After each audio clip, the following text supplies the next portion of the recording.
প্রিয় দর্শক, আমরা আসলে এমন একজন লোকের সাথে আমরা আজকে সাক্ষাৎ পেয়েছি যে আসলে টিকটক এবং ইউটিউব, ফেসবুক পেজে দেখছি যে আসলে মায়াবতীকে নিয়ে সে বেশি বেশি ভিডিও করে। আজকে সেই ব্যক্তিকে আমরা পেয়ে গেছি সেই গাজীপুর লেক ভিউ পার্কে। আমরা সরাসরি তার সাথে কথা বলবো যে আসলে মায়াবতীটা কে এবং সে মায়াবতীকে নিয়ে কেন সে এত ধরনের অভিমানে কথা বলে। আচ্ছা ভাইজান, আপনি যে এতগুলা ভিডিও করেন দেখি বেশিরভাগই হচ্ছে মায়াবতীকে নিয়ে ভিডিও করেন।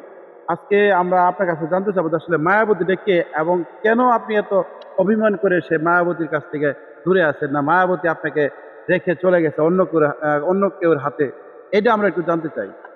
ও আচ্ছা, ঠিক আছে, অবশ্যই জানাবো। আর মায়াবতীটাকে এখনো তো সঠিকভাবে আমি বলবো না, কারণ সোশ্যাল মিডিয়া তো এইসব সোশ্যাল মিডিয়া বললে অনেক সমস্যা হয়, যার কারণে নেক্সটের ভিডিওতে আমি বলে দিব। আপনারা যারা যারা এই ভিডিওটা দেখতেছেন অবশ্যই অ্যাক্টিভ থাকবেন জানি নেক্সট ভিডিও দেখার জন্য। আমি নেক্সট ভিডিও কিন্তু মায়াবতীর নামটা সবাই বলে দিলাম, কে সেই মায়াবতী আর কি কারণে সেই মায়াবতীর ভয়েস করি।